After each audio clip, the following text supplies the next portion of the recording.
Amis du hack, bonsoir, bienvenue dans Les Activistes, votre podcast en ciel marine tous les lundis à 18h pour parler de l'actualité du premier jamais club de football français en partenariat avec France Bleu Normandie. Pour nous accompagner ce soir, entre confiné à Paris et confiné au Havre, il a choisi de rester fidèle à son seul amour du moment, vous, chers auditeurs. Romain est à nos côtés. Salut Romain. Salut tout le monde, bonsoir. En une photo de la presse havraise, il a déjà rempli les réservations de ses cours pour la future reprise. Ne soyez pas impatientes, mesdames. Il sera là pour vous avec sa voix suave. Dès la réouverture, Florian est également des nôtres. Salut Florian. Bonsoir à tous. Au sommaire de ce numéro des activistes ce soir, quand on veut, on peut. Retour sur Malherbe Hack. Deuxième coup de pape. Débrief de Hack Sochaux. Activez-vous la rubrique des auditeurs internautes et un petit mot de la fin pour vous, chers amis auditeurs, ce sera dans l'autre sens. Avant de commencer, nous remercions Christophe Rébou pour nous avoir consacré son article d'avant-match qui a retransmis fidèlement les 42 minutes d'entretien que nous avons eu ensemble. C'était très sympathique et les nombreux retours encourageants nous font chaud au cœur. De la part de nous trois, merci à toutes et à tous. Cette émission n'est pas la nôtre, c'est la vôtre et nous allons vous le prouver maintenant. Les activistes numéro 26, c'est parti et tout de suite, jingle Malherbe. Ouais, bah, ce qui est sûr, c'est que j'ai tout donné. J'ai énormément couru. C'était pas évident, c'est un poste que je connais pas. Maintenant, c'est vrai que j'ai donné le maximum. Je suis content parce que je suis récompensé par un joli but et puis ça nous permet de gagner après 2 défaites consécutives. Donc c'est très positif pour nous. Avec Alexandre Bonnet sur le côté droit, il a le soutien de Woyo Koulibaly. Il peut percer, servir Jean-Pascal Fontaine, le centre en deuxième poteau et le but après 5 minutes de jeu au stade Michel Dornano et c'est Nabil Alioui qui ouvre le score sur cette première offensive du HAC. Quand on veut, on peut. Bon, sans rancune Maxime, hein, il n'y a pas de souci, comme ça a été fait la semaine dernière, tu as gagné le quiz, nous avons gagné le match, il n'y a pas de souci. On verra bien à ce que ça donnera pour la suite de la saison, mais en tout cas, c'était sympa. Messieurs, avant la rencontre, on avait trouvé des noms.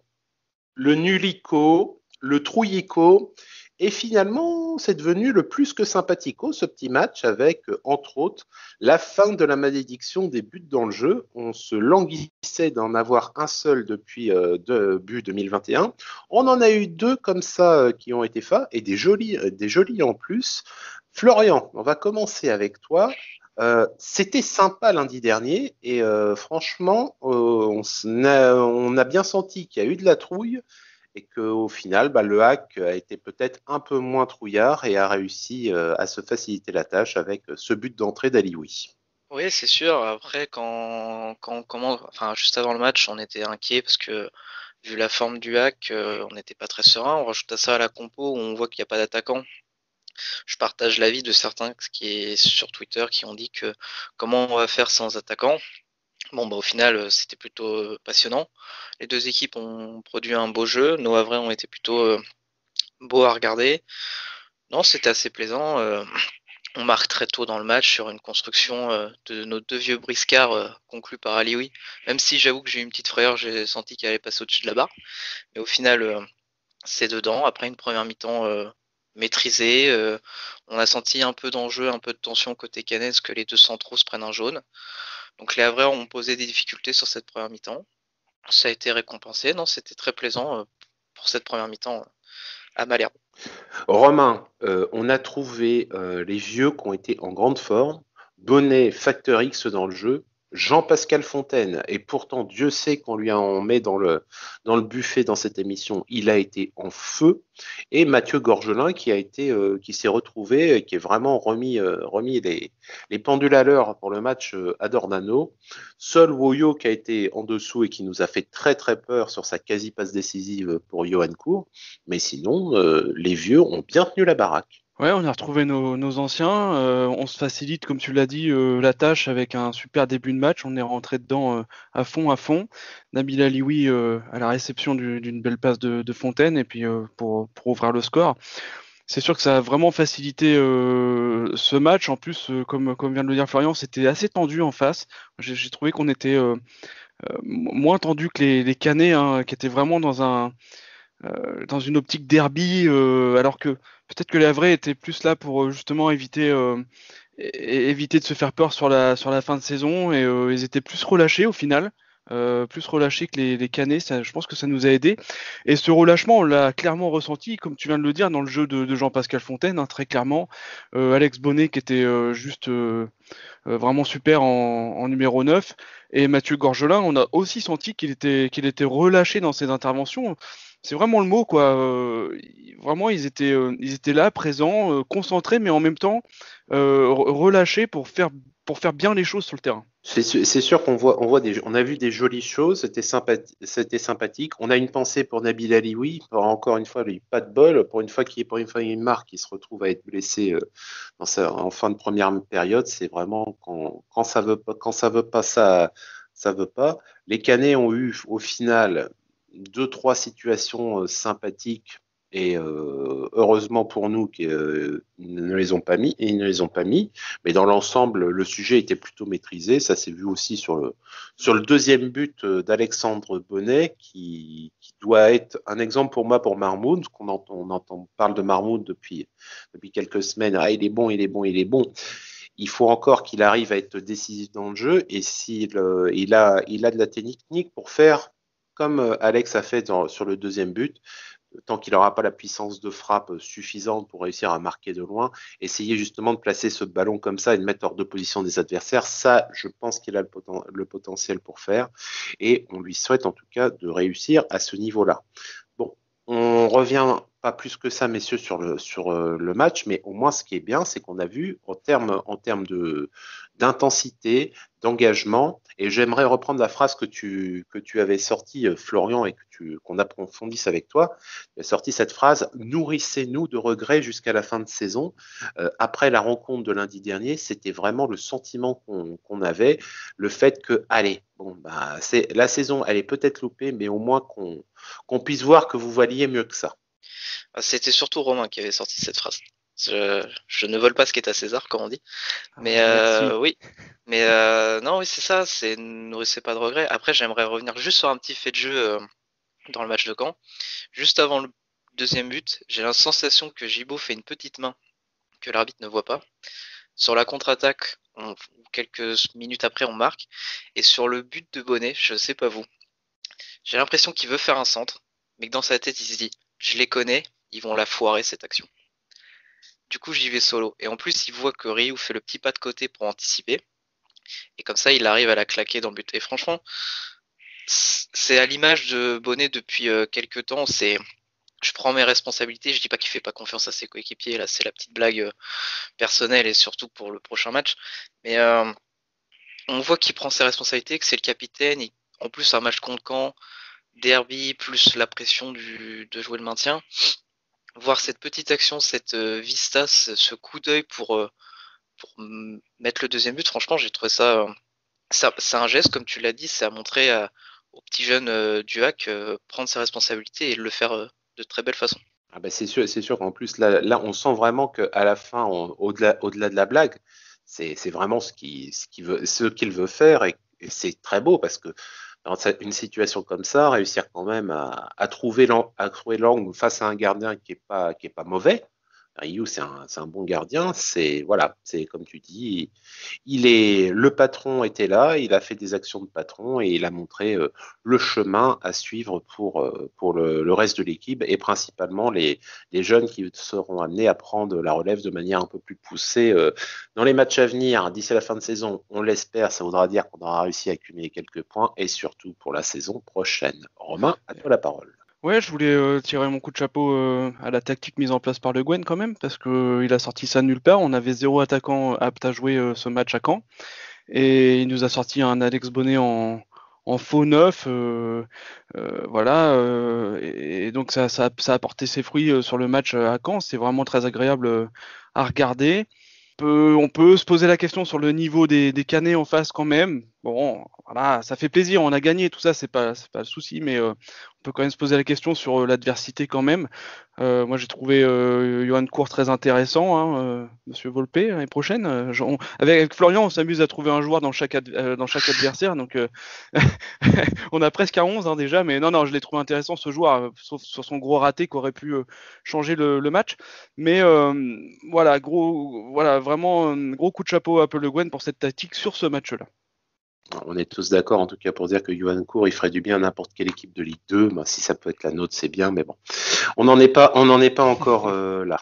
J'aimerais aussi rajouter magnifique prestation de Oumout, sa petite danse sur le parking de Malherbe.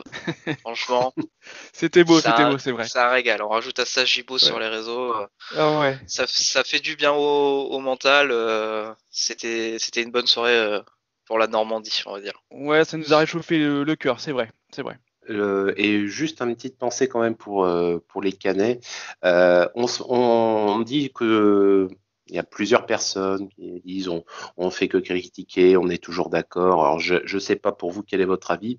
Personnellement, ce qui s'est passé en après-match, en juste après-match, quand Olivier Piqueux de Caen a rassemblé toutes ses ouailles au milieu du terrain à la vue de toutes les caméras, parce que bien évidemment, il ne peut pas ignorer que ça tourne encore et qu'on va voir que ça, pour faire une sorte de remise en place collective mais publique. J'ai trouvé ça particulièrement minable, et ça se passerait au Havre, je dirais exactement la même chose. Mais en tout cas, si pour nous la saison est difficile, ça, je pense que il n'y a personne qui mérite de se faire humilier en place publique comme ça. Voilà, ça c'était mon avis tranché personnel. En tout cas, c'est terminé pour le match de Malherbe. C'était sympathique. On va aborder maintenant un sujet un peu moins sympathique. Jingle Sochaux, c'est parti. On a une bonne équipe. On a une équipe qui peut viser les 5 premières placées. On a une équipe qui peut même viser les 2 premières places. Nope. Au match aller, les Havrais avaient pris un joli coup de patte avec les Griffes en prenant 4. Là, hier, on a eu droit seulement au coup de patte avec les Coussinets. Mais bon, 2-0 quand même en défaite. C'est malheureusement la montagne russe émotionnelle dont nous avons l'habitude. On espère en tout cas que notre cœur ne va pas lâcher d'ici la fin de la saison. Manquerait plus que ça. Au niveau de la composition des équipes, on va juste parler pour nous, confiance au Canet entre guillemets, étant donné que le 11 de départ a été remis, à l'exception de Nabil Alioui, qui est remplacé par Quentin Cornet, qui était à la relance pour ce match. Messieurs, on va commencer pour vous déjà dans un premier temps, Romain. On prend les mêmes et on recommence. Est-ce que pour toi, c'était logique vis-à-vis du match qui avait eu lieu donc lundi dernier ? Alors on en reparlera dans Activez-vous juste après, mais et on dira que c'est facile de dire après la défaite, mais non, là, autant je viens de tirer un coup de chapeau à Paul Le Guen sur sa tactique mise en place contre Caen, autant ça a marché une fois, ça a marché contre un adversaire avec une certaine formation aussi à Caen. Non, là, quand j'ai vu ça, j'ai pas forcément compris qu'on ait reconduit Alex Bonnet en neuf, surtout que cette fois on avait des attaquants qui étaient aptes à jouer. Donc non, voilà, moi je trouve que c'est une erreur. Alors encore une fois, on va dire ouais, c'est facile, ils ont perdu, donc il dit que c'est une erreur. Non, je l'ai pensé dès que j'ai vu la formation, dès que j'ai vu la compo plutôt, et non, j'ai pas trop compris la compo de départ de Paul Le Guen. Florian, toi, tu es dans le même état d'esprit que Romain à ce niveau-là ? Après, on connaît le fameux adage, on change pas une équipe qui gagne. Je pense que Polo, qui est un petit peu un vieux de la vieille du côté des entraîneurs, a dû utiliser ça. Après, moi, personnellement, oui, j'aurais préféré peut-être un 9 juste pour suppléer Bonnet. Voilà, c'est juste ça. Après, garder les mêmes joueurs, de toute façon, vu la profondeur de l'effectif et le niveau des remplaçants, il n'y a pas 30 000 choix. Donc, sur le choix des hommes, pas trop. Sur le dispositif, peut-être. Voilà. C'est surtout ça. Au niveau en tout cas de la compo, je suis plutôt d'accord avec toi Florian, étant donné que c'est plus dans la situation de après le match que tu as fait 5 jours plus tôt, comment est-ce que tu peux facilement sortir un joueur volontairement et dire le seul qui potentiellement était sujet à sortir, c'était Woyo Koulibaly qui avait pas fait un grand match à Caen, mais le problème c'est que c'est un des rares postes où on peut pas mettre quelqu'un d'autre. Donc, pour moi, c'était assez logique qu'on reprenne. Ensuite, est-ce que c'était pertinent ? La suite nous dira que malheureusement, non. On va commencer, messieurs, avec le début de la rencontre. On a vu ce clairement que le Hack allait laisser le ballon aux Sochaliens. Moi, j'ai eu un petit peu peur qu'on reparte dans une même situation à la grenobloise, mais quand même, Sochaux était quand même un cran en dessous au niveau du niveau de jeu proposé. On réussit à gratter quelques situations qui auraient pu être sur un coup de chance finir au fond. Malheureusement, Sochaux marque une erreur de Woyo Koulibaly, qui d'ailleurs lui coûtera sa place à la mi-temps. Et on va revenir bien évidemment sur l'action de fin de période, qui est le gros loupé de Quentin Cornet et potentiellement les conséquences qu'il pourrait y avoir. Romain, à toi l'engagement. Cette première période, qu'est-ce qu'elle te laisse comme goût dans la bouche? Bon, j'ai trouvé que le round d'observation a duré assez longtemps. Je sais pas, les 20 premières minutes, c'était pas forcément très, très super intéressant. Effectivement, Sochaux avait le ballon, mais on voyait aussi que c'était certainement la tactique mise en place par Paul Le Guen. Pour moi, il a reconduit un copier-coller de ce qu'il a fait à Caen. Il a voulu essayer, je pense, la même chose contre Sochaux, laisser plus le ballon à l'adversaire et marquer plutôt, enfin en tout cas attaquer sur contre. Les Sochaliens ouvrent le score, logique, pas plus que ça dans le jeu. Enfin, il se passait finalement pas grand-chose jusqu'à cette ouverture du score. Et après, bah, tu l'as dit, non, le gros tournant du match, s'il faut qu'on y aille maintenant, effectivement, l'énorme tournant du match, c'est ce loupé de Quentin Cornet. Il y a le compte officiel du Hack qui a dit que Cornet avait raté le ballon, ou enfin non pas raté, mais enfin, je sais plus, je me reprendrai, c'est pas grave, mais enfin ce gros loupé de Quentin Cornet est le tournant du match, parce que s'il vient à égaliser à ce moment-là de juste avant de rentrer au vestiaire, je pense que ça change totalement la physionomie de ce match. Florian, pour toi, bon, bien évidemment, c'est un gros tournant, mais est-ce qu'au final, le score de 0-1 en notre défaveur à la mi-temps te semble comment? Logique, fatal, pas mérité? Quelle est toi ton opinion sur la première mi-temps du Hack? Oh, je dirais quand même logique, même si c'est pas non plus Sochaux qui a eu 4 actions, dont 3 transversales. Dans le jeu, c'était beaucoup plus posé, beaucoup plus beau à regarder, beaucoup plus impactant, sans pour autant approcher la ligne de but. Mais quand on voit les qualités de passe de certains joueurs, je citerai pas le fameux joueur qui me plaît énormément, parce sinon on va faire que de parler des joueurs de l'équipe adverse. Mais non, il y a des balles qui sont super bien transmises. On va dire, ceux qui aiment la boxe, c'est une victoire au point, mais de pas grand chose. Après, si on marque le fameux but de Cornet, je dis pas que ça aurait été un braquage, mais ça aurait été plutôt bien payé. Donc ouais, non, c'est légèrement logique que Sochaux mène à la pause. Après, pour revenir sur Cornet, bon bah, j'ai l'impression que n'importe qui on met devant, ça foire. C'est terrible. Je pensais que c'était que Thierry. Bah, apparemment, non, c'est un peu tout le monde. Donc ouais, quand j'ai vu ça, je l'avoue, je me suis dit c'est mort. Il y avait que 1-0 et pourtant je me suis dit c'est mort parce que on n'a pas énormément d'occasions. À la maison, c'est la catastrophe. Quand j'ai vu cette action ratée avec un but vide, je bon, c'était fini quoi. Pour moi, de toute façon, comme on a dit, on est revenu à la normale, donc marquer plus de 2 buts, c'est quasi impossible. Là, quand on voit qu'on a un but tout fait, qu'on le met pas, je me suis dit bon, ça sert à rien d'espérer une victoire. Après, je me suis dit que le match nul c'était possible, mais la victoire, je me suis dit c'était plus que compliqué. Je viens de retrouver le message que le Hack avait diffusé. C'était la percée de Fontaine sur la droite. Cornet se jette mais ne peut reprendre le ballon. Ah, voilà. Exactement ce qui avait été mis sur le Twitter officiel. Non, il a raté le ballon. Il se jette pas. Le ballon passe entre les jambes. Il a raté le ballon. Voilà. On est bien d'accord. Moi, j'avais pas souvenir effectivement qu'il s'était jeté ou qu'il était trop court. C'est juste que le ballon, il a pas touché un pied malheureusement. Et pour en revenir à ce que tu disais, Florian. Effectivement, en fait, c'est que ce but, il a eu le même effet psychologique que si on en avait pris un deuxième, quoi. C'est encore une fois dans les chaussettes et encore une fois tu y arrives pas et encore une fois on va parler du nombre de buts marqués à domicile et encore une fois on va nous dire ouais mais à domicile cette année c'est pas la même chose patati patata. Oui mais enfin bon quand même il y a un moment. C'est pas la même chose pour tout le monde aussi. C'est surtout ça quoi. Donc ouais, j'avais posé la question après le match, est-ce que ça vient du fait qu'il faut faire le jeu et qu'on n'y arrive pas? Est-ce que ça vient d'une malédiction que Tino a posée avant de partir? C'est bizarre. Après, il y a Ça beaucoup de gens qui marabouté, Tino, il nous a marabouté. Ouais, c'est ça. Il y a beaucoup de gens qui m'ont répondu par laquelle que c'est surtout qu'on n'a pas d'attaquant. Je commence vraiment à le penser, quoi. C'est ça, ce qui est de vrais attaquants, de véritables tueurs. Et en vrai, c'est ça. Si vous avez juste un joueur qui touche 3 ballons par match, mais quand il en touche 3, il en met 2 au fond, bah la diff elle est là. Hein. C'est ça le problème, c'est qu'on n'a pas de véritable finisseur. On n'a pas le mec où on sait que même s'il en loupe 9, en faites pas, ça va rentrer.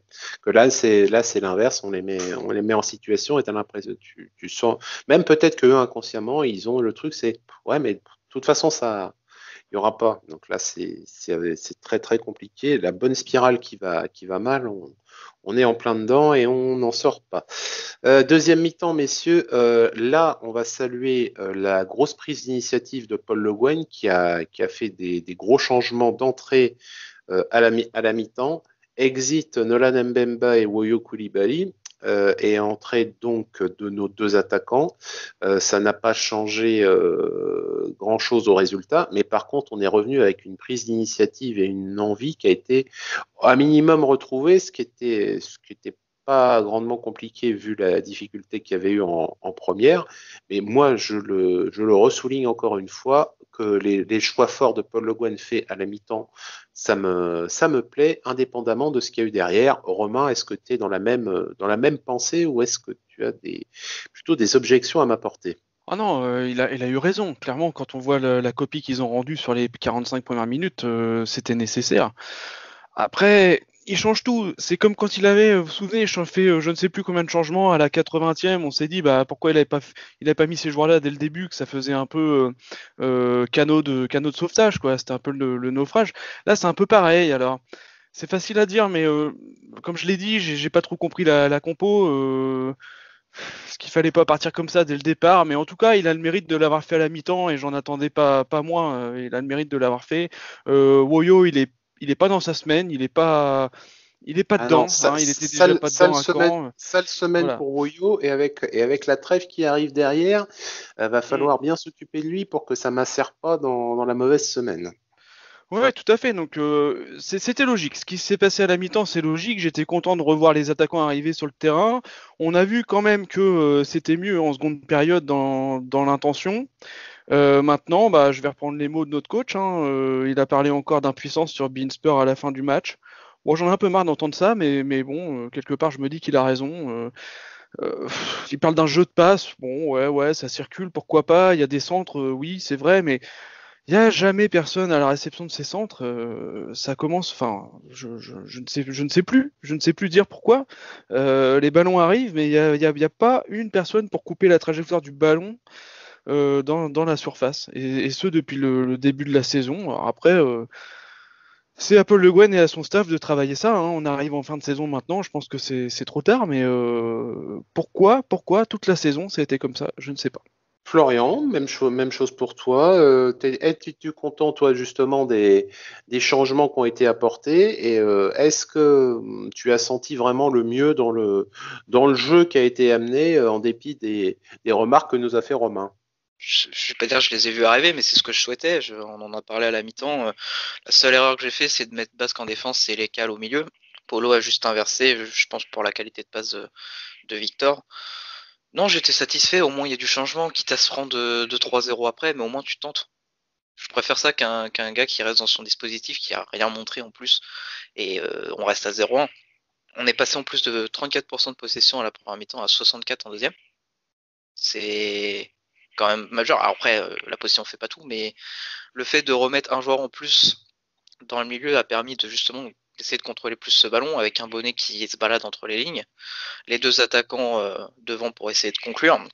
On a eu des actions, on a la frappe de Thierry, même si je sais que ça a beaucoup rigolé sur le réseau parce qu'elle a fini en touche. Mais vu l'angle, c'était quand même compliqué. Non, il y a eu du mieux. Alors évidemment, bah, on en revient au même, il n'y a pas de tueur devant qui donne raison au changement de Polo. Après, la meilleure action dans mon souvenir, c'est Mayembo qui tire et c'est contré par un Sochalian.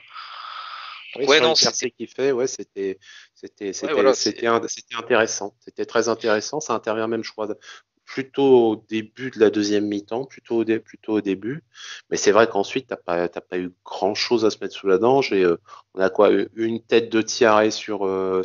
corner, une frappe de Bouteille qui est reprise un peu trop mollement, et puis j'ai souvenir aussi d'une frappe que Pierre Gibaud tente, mais bon, trop cadré pour que ça surprenne Prévost.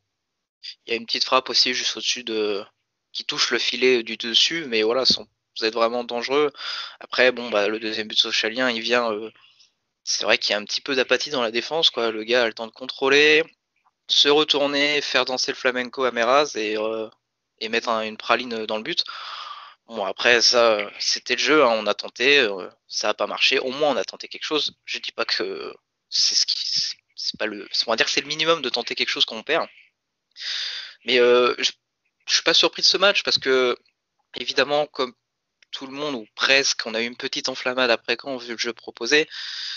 Moi aussi, j'ai eu cette enflammade et après, je me suis reposé la question. Je me suis dit, oui, mais cette enflammade, elle vient de deux choses. Le fait que contre Caen, tu avais ce désir côté Havrais de gagner le derby, de se venger du match aller après les décisions qui étaient un petit peu Polémique. contre les Havrais. Ouais, voilà, contre les Havrais.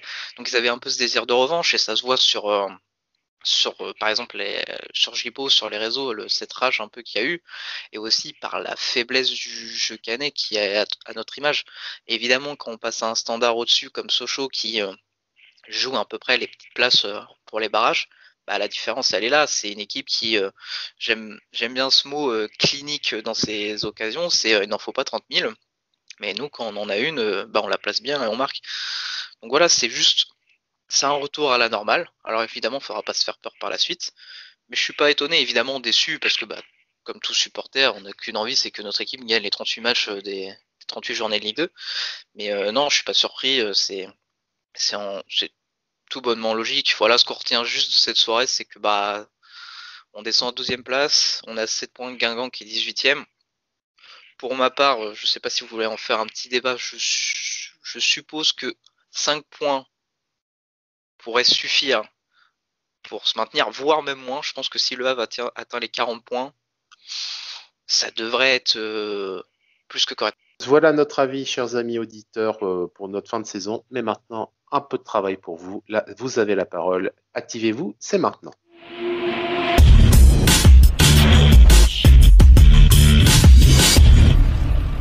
Romain, tu as eu double dose de travail, vu qu'il y avait 2 matchs. On pense que là aussi, on a eu des montagnes russes au niveau des émotions à notre modeste niveau. Mais quelque chose me dit que sur les réseaux, on a fait monter les pics un peu plus haut et en bas. Ouais, c'est vrai, on est aux deux extrémités. C'est l'ascenseur émotionnel, comme on dit. Je vais commencer bien sûr par les réactions après le match contre Caen. Je vais commencer par Tyranner qui note que Bonnet, Lecal, Mayembo, Gorgelin, qui est l'axe, on a fait déjouer les Canets. Bon, ils jouent pas de base, hein, les Canets, sans attaquant. Très belle entrée de Wahib et Marmoud. C'est vrai qu'on n'a pas parlé du jeune Wahib tout à l'heure quand on a parlé du match. C'était sa première en Ligue 2, donc chapeau à lui et on espère le revoir sur d'autres matchs. Roméo Clos qui nous parle d'un match référence dans le contenu, dans l'envie, ça soulève encore une fois une forme de gâchis sur l'ensemble de la saison car il y a mieux à faire à la preuve, construire une équipe autour de Mayembo la saison prochaine. Construire autour de Mayembo, déjà, il faudra qu'on puisse le garder, ce qui n'est pas gagné. Ouais, mais après, il faut aussi revenir sur ce que j'ai dit. On a peut-être vu le Havre un petit peu trop beau parce que l'adversaire était peut-être un peu trop faible, justement. Donc ça à voir. Après, oui, pour moi, c'est le match référence, hein, mais c'est peut-être dû à la faiblesse de Caen. LG Steve qui nous dit encore un hack à contre-pied, on ne les attendait pas, tous les attaquants out, Bonnet en 9 et pourtant un match référence. Une victoire belle et logique, pas comme les Canets à l'aller, simplement bravo. Validé, c'est validé.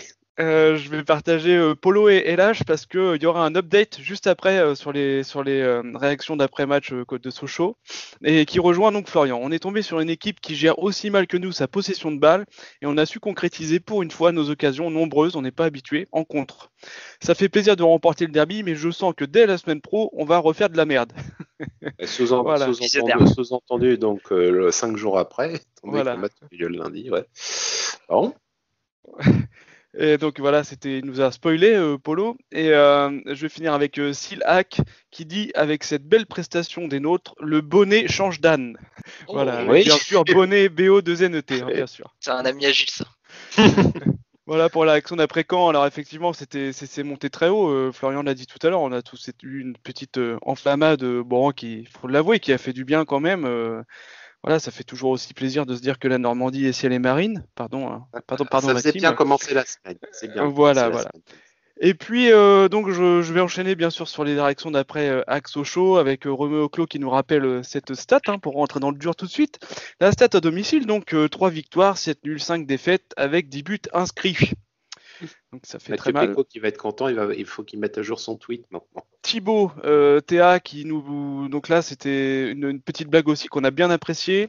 Vu qu'il ne faut pas critiquer les joueurs sur l'action de Cornet, 2 points. Et là, il nous met Emmanuel Macron et vous vous souvenez de cette phrase. Je ne dirais pas que c'est un échec, je dirais que ça n'a pas marché. Ouais, c'est ça. Paul Le Guen aime ce tweet. Et là, c'est un semi-échec, messieurs, s'il vous plaît. Et là, je vais la jouer commentateur sportif. Frappe de Jamal Thierry. Touche. Voilà. Ça, c'était un tweet de Polo LH. C'est vache. C'est Voilà. vache, c'est cruel. On a le droit à une blague vache et absolument sans fondement. On a le droit. On ne s'interdit pas la mauvaise foi pour les activistes, messieurs. Et là, je vais vous lire l'update de Polo LH qui dit que c'était tellement prévisible que le derby n'était qu'un feu de paille. Première mi-temps affligeante avec Woyo mauvais. Deuxième mi-temps, il y avait de l'envie, mais on ne cadre rien. Mention spéciale à Boutaïb qui, paraît-il, est rentré à la mi-temps. Bravo à Fernand, encore une fois le seul à vrai au niveau. Il a raison. Hein. C'est vrai que maintenant, avec le recul, Boutaïb, j'ai vu Jamal, mais pas Boutaïb. Je veux dire, les gars, j'ai hésité. Je l'ai pas mis hier, je sais pas pourquoi, mais j'ai dit, je peux le mettre maintenant. J'avais dit, j'espère que Khalid Boutaïb, il commence pas à ressembler de plus en plus à Faneva Andriatsima. Ça commence quand même à ressembler un petit peu à ça. Une grosse pointure pour la division qui n'y arrive pas. J'espère au moins qu'il fera mieux que Faneva et ça veut dire que ça sera pas trop compliqué. Il suffit juste de mettre un but. Ah, c'est pas gagné. Hein. Oh, c'est pas encore perdu. Hein. Ah, faut lui laisser un péno, quoi. J'y crois encore, comme dirait l'autre. Jonathan Hiver qui, je qualifierais moi sa réaction un peu dure à l'égard de Gorgelin, mais vous allez me dire ce que vous en pensez. Gorgelin égal à lui-même, hésitant et manchot. Cornet en manque de confiance, Boutaïb qui trottine et Le Guen qui devrait retourner à l'équipe 21. Attendez, est-ce que déjà je pense qu'il faut que tu reprennes doucement parce que moi je t'ai loupé parce que il y a beaucoup de choses dans ce tweet de Jonathan. Allez, on reprend point par point pour qu'on essaye de. Alors, Gorgelin égal à lui-même, hésitant et manchot. J'ai pas envie de tirer sur l'ambulance, surtout après le match qu'il avait fait à Caen. Je sais pas. Et hésitant peut-être, Mancho il se prend quand même une enroulée parce que Woyo laisse un peu d'espace à son attaquant et le deuxième c'est une praline à la Eder contre l'équipe de France en finale de 2016. Donc c'est un peu dur. Pour les buts, ils peuvent peut-être faire mieux, mais de là à dire Mancho, c'est un peu dur. Après hésitant, ça peut s'entendre. Les deux frappes d'hier, fallait quand même avoir des réflexes de martien pour pouvoir être bien placé. Elles sont quand même bien mises. Cornet en manque de confiance. Là, par exemple, je le trouve assez dur. C'est bizarre. Non, mais ouais, c'est un peu ça, mais c'est surtout, moi, je sais pas vous, messieurs, mais est-ce que Cornet, on l'a pas perdu définitivement pour la fin de saison après son loupé? Déjà qu'il était au fond du seau, il a été titularisé pour la dernière fois, c'était face à Paris FC, mais en coupe. Pas le match qui comptait, non. Il avait été mauvais, selon le témoignage que Thibaut nous avait fait. Et là, hier, tu as une occasion de revenir qui sort uniquement parce que Alioui est blessé. Tu l'as l'occasion, il faut juste que tu mettes le ballon qui t'arrive dans les pieds à 5 mètres dans une cage qui est complètement ouverte. Tu le mets pas. Le mec là, il va broyer du noir pendant ces 2 semaines de repos et peut-être qu'on l'a définitivement perdu. Donc là, je te rejoins aussi Florian. C'est autant peut-être pour Gorgelin c'était dur, autant là pour Cornet malheureusement. Si on est juste réaliste, c'est peut-être plus sérieux que ça. Parce que Gorgelin, Cornet, il a fait un bons matchs contre Guingamp en début de saison, et après c'était un petit peu morose pour rester. De dire mémoire, sans ensuite, trop dur, c'est quoi la passe décisive sur corner à Nancy, qui donne la victoire sur la tête de Gibaud, et le coup franc tiré à Ajaccio, qui amène le but de Gibaud aussi. Mais sinon, c'est faible. Et pour terminer, donc c'était un Boutaïb qui trottine. Déjà, il l'a vu. Comparé Ouais, aux titos avant. C'est pas un cheval de course de première jeunesse, mais c'est vrai qu'il a été malheureusement une fois de plus discret, et on espère donc que qu'on puisse au moins entendre une fois Pierre Pisavi-Hiverneau crier son nom sur un but, ce serait pas mal. Et pour terminer, je vais reprendre un tweet qui va peut-être ouvrir un peu sur le futur du hack. Donc c'est Camille qui nous écrit un match médiocre à l'image de cette saison, malgré une deuxième mi-temps honorable avec de l'envie. Un plaisir de voir Marmoud, hâte de voir une véritable association avec Abdelli. Oui, mais il va falloir sortir du monde par contre. Il va falloir sortir qui ? Puis il va falloir aussi, faut être décisif aussi. C'est sûr que c'est potentiellement l'avenir, mais voilà, comme tu dis Flo, tu sors qui pour jouer comment? Et tu peux pas sortir Bonnet, tu peux pas sortir pour moi Basque et Victor. Donc ça reste Thierry, Boutaïb, Fontaine. Il a fait de bons matchs, donc je vais pas le tacler, mais on sait très bien qu'il sortira pas du 11 non plus. Donc il reste pas grand le monde. Déjà que Fontaine il sortait pas quand il avait des prestations K1K, tu vas pas le sortir après la semaine de dingo qu'il vient de nous faire. Là, Fontaine il est insortable là. Insortable. Donc et puis faut peut-être pas aller trop vite sur le thème. Sur le thème, il faut nos jeunes, il faut nos. Ça va être difficile. On va en revenir à ce qu'on disait, on en parlait si Paul Le Guen a son effectif au complet, quelle tactique il peut adopter pour essayer de faire jouer les bonhommes ensemble. Là, on en revient à ça. Soit il joue peut-être avec 2-10, avec Bonnet, Abdelli, mais ça implique beaucoup d'autres changements ensuite à côté. Donc bon, s'il a de l'abondance de joueurs pour essayer de faire quelque chose, tant mieux, mais c'est à lui de monter l'équipe pour qu'on puisse se sauver rapidement. Après, je sais pas si Polo écoute l'émission, mais le 3-5-2, c'était plutôt plaisant à voir. C'était une bonne base. On a des gars solides derrière qui peuvent l'être. Un milieu de terrain avec un peu de qualité et des couteaux suisses qui peuvent faire le travail entre guillemets de bourrin, c'est-à-dire récupérer des ballons. On a des bons passeurs, on a un créateur. Il manque juste peut-être un créateur. J'avais mis sur le tweet de François après le match. Un créateur et un vrai tueur. Alors le vrai tueur, on le trouvera peut-être pas dans le banc, à moins qu'un gars décide maintenant de marquer des buts. Mais pourquoi pas Abdelli en créateur? Le problème, c'est que je le vois pas sur un côté. On avait déjà eu ce débat au début de saison. On peut pas mettre Bonnet non plus sur un côté. Donc non, la question est épineuse, mais j'espère qu'on reverra ce petit 3-5-2, même si évidemment ça n'a pas apporté ses fruits, on n'a pas marqué. Mais au moins dans le jeu, c'était beaucoup mieux que la formation du début de match contre Sochaux. En tout cas, tu as lancé le sujet. On le redit, on l'avait déjà dit la semaine dernière, si Paul Le Guen veut venir, il est bien le bienvenu. Nous l'avons redit dans l'article de Christophe Frébou, l'invitation est lancée et nous le relançons encore une fois.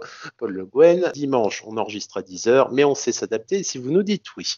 Car, chers amis auditeurs, comme à chaque fois, nous vous le répétons, vous avez du talent, c'est toujours un plaisir de vous recevoir.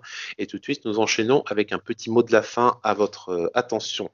Nous avons bien évidemment une pensée pour tous les Hauts-Normands suite aux décisions qui ont été prises de reconfinement pour le gouvernement. On sait bien que c'était compliqué, que certains d'entre vous ont déjà dit que c'était très dur à vivre.